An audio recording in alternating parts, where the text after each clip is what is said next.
So, how does it feel to be a movie director, Abby? You must be so excited. Anna's voice intruded, yanking me out of my worrisome thoughts. Mentally, I cringed. I'd been asked that question, or a similar version, too many times already. Are you the director, Abby? Connie asked before I could say anything. I thought you were the producer. I was neither. And both, plus the camera person, sound person, location scout, lighting expert, wardrobe, hair, and makeup crew, and anything else that needed to be handled. Little of which I knew much about.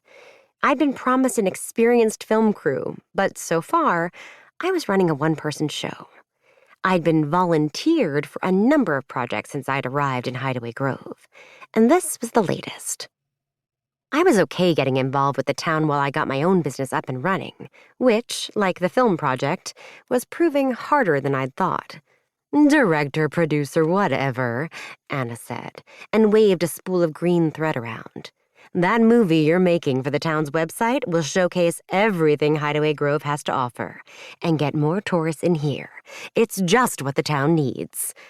Hideaway Grove, with its specialty shops, antique stores, and art galleries, depended on tourists, visitors, and conferences to stay afloat. Amen to that, Connie declared as she ran another perfectly straight seam through the sewing machine.